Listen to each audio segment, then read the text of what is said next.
Okay, so here we're going to sketch a few more displacement time graphs. A car is waiting at rest at the traffic lights. It accelerates at a constant rate of 3 meters per second for 5 seconds, then remains at a constant speed for the next 10 seconds. So we want to sketch this graph.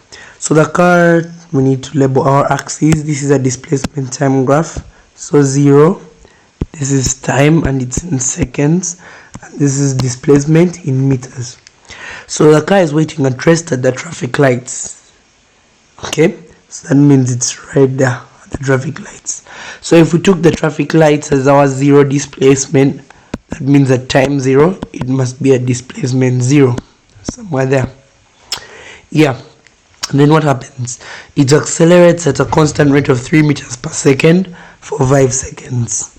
So we're going to have 5 seconds, and then we need acceleration. So acceleration means velocity rising. Velocity rising. Velocity rising means gradient rising. And how do we do gradient rising? It must be a curve because the gradient is changing and it must be getting steeper.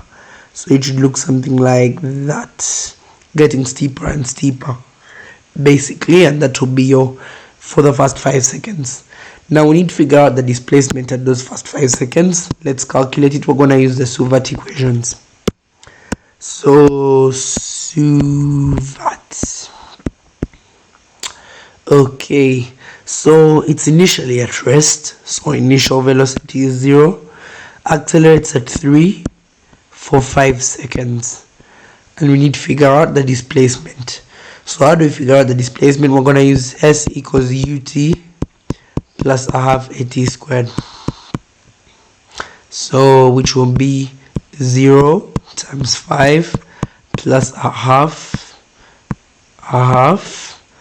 times 3 times 25. And a half times 3 times 25. Let's see what that gives us. 3 times 25 divided by 2. That will be 37.5. So right there at time 5 the displacement is 37.5.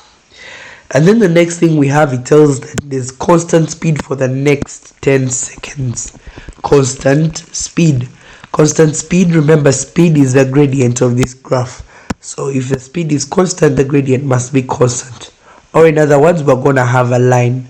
And basically the same speed that was right here, time 5 seconds, that's the same speed that we're going to maintain for the next 10 seconds. So the same gradient we have there is the same one we should have at the end.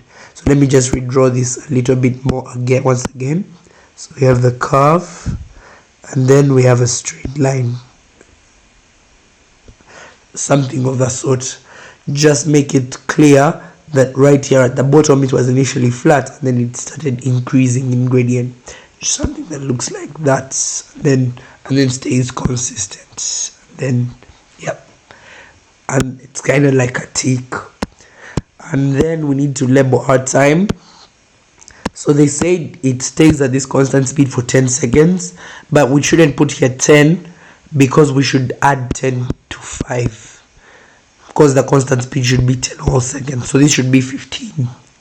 Then we need to figure out the displacement right there.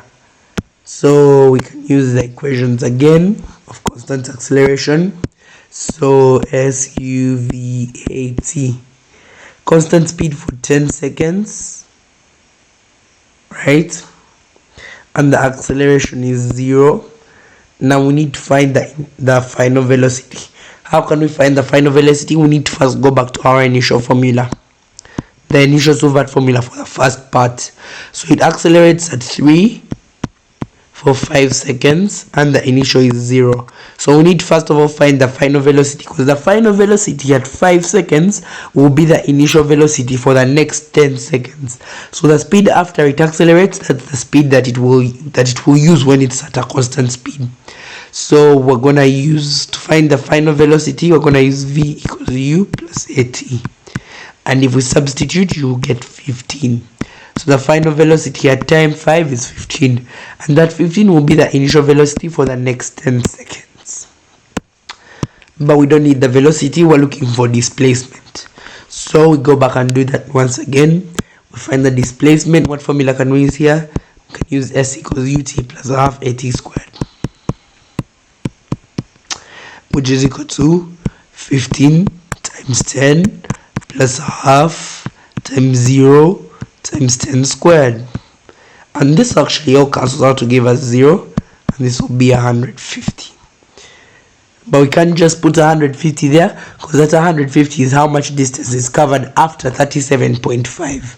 So 37.5 is for the first 5 seconds, and then after 10 seconds it covers another 150. So the total displacement at the end of 15 will be 150 plus 37.5. That will give us, I think, 187.5. 150 plus 37.5 is 187.5. So right there should be 187.5 meters as our final displacement. And that's the answer.